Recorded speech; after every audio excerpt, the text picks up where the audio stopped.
El libro negro de la humanidad, crónica de las grandes atrocidades de la historia.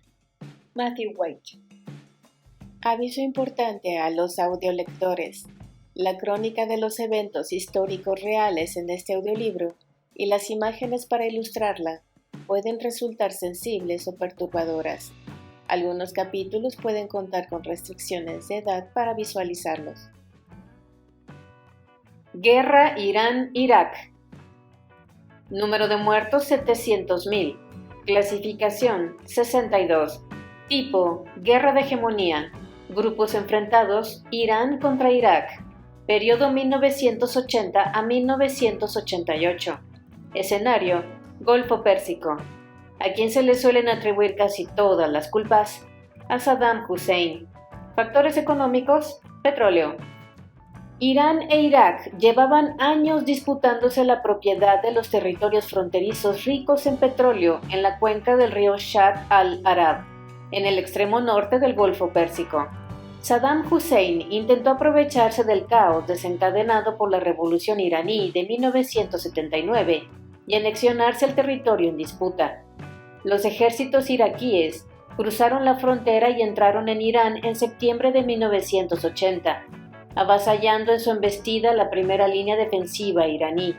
Pero a medida que la defensa iraní se iba reforzando, la guerra quedó atascada en punto muerto a las afueras de la ciudad de Abadán. Cuando dos de los principales proveedores de petróleo del mundo se enfrentan en una guerra, el resto del planeta se ve obligado a tomar partido. Pero cuando esta guerra enfrenta una dictadura brutal contra una teocracia fanática, resulta muy difícil decidir a qué bando apoyar. Por cuestiones puramente prácticas, no obstante, resulta más sencillo alinearse junto a un dictador corrupto, porque en general los dictadores corruptos suelen estar más dispuestos a negociar. En la guerra entre Irán e Irak, la mayor parte del mundo se puso del lado de Irak. Los estados musulmanes centristas, tales como Egipto, Pakistán y Arabia Saudí, prestaron ayuda a los iraquíes, igual que hicieron los soviéticos, los patrocinadores tradicionales de Irak durante la Guerra Fría. Estados Unidos suministró a los iraquíes servicios de inteligencia y puso su armada al servicio de la protección del flujo de petróleo que salía de Irak y del flujo de dinero y de armas que entraba. La República Islámica de Irán era un país demasiado fanático y ningún estado que se respetara deseaba darle apoyo explícito, aunque lo cierto es que muchos se lo dieron en forma encubierta.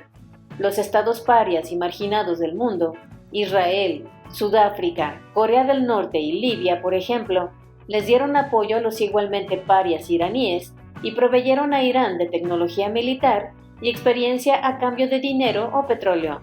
Irán también logró la ayuda encubierta de las grandes superpotencias a cambio de la influencia de los iraníes sobre los peligrosos fanáticos musulmanes en Afganistán, rusos y en el Líbano estadounidenses. En mayo de 1982, un contraataque de los iraníes restableció las fronteras anteriores a la guerra e Irán tomó ahora el peso de la iniciativa en el conflicto. A lo largo de los 2 años siguientes, los iraníes fueron introduciéndose poco a poco en Irak hasta que la guerra se atascó, una vez más, en los suburbios de un objetivo estratégico importante, la ciudad de Basora.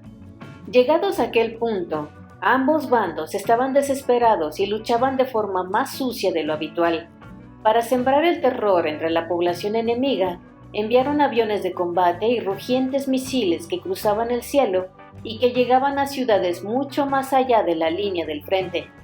Irak bombardeaba a los soldados enemigos con gas nervioso, mientras que los iraníes aprovecharon su superioridad numérica y utilizaron a sus jóvenes fanáticos religiosos para lanzar oleadas humanas contra las posiciones iraquíes con la esperanza de que algunos, no demasiados, lograran cruzar sus líneas.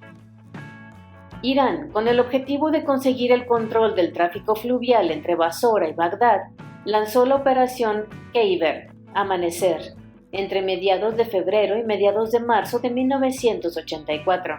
Una serie de ataques frontales torpes, lentos y sin artificios, y de ataques con gas que mataron a 20.000 iraníes y a 6.000 iraquíes, y que mutilaron y dejaron heridos a otras decenas de miles en menos de un mes.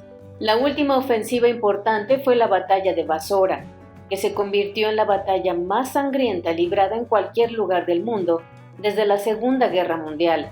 Entre diciembre de 1986 y abril de 1987, aproximadamente 50.000 iraníes y una cifra entre 8.000 y 15.000 iraquíes cayeron en una carnicería de muertos de la que no resultó ningún avance para ninguno de los bandos. Ninguno de estos intentos logró desatascar el conflicto.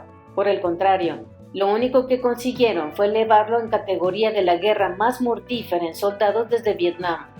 Por fin, en agosto de 1988, cuando se hizo patente que nadie iba a ganar esta guerra, los dos agotados países aceptaron un alto al fuego negociado por Naciones Unidas.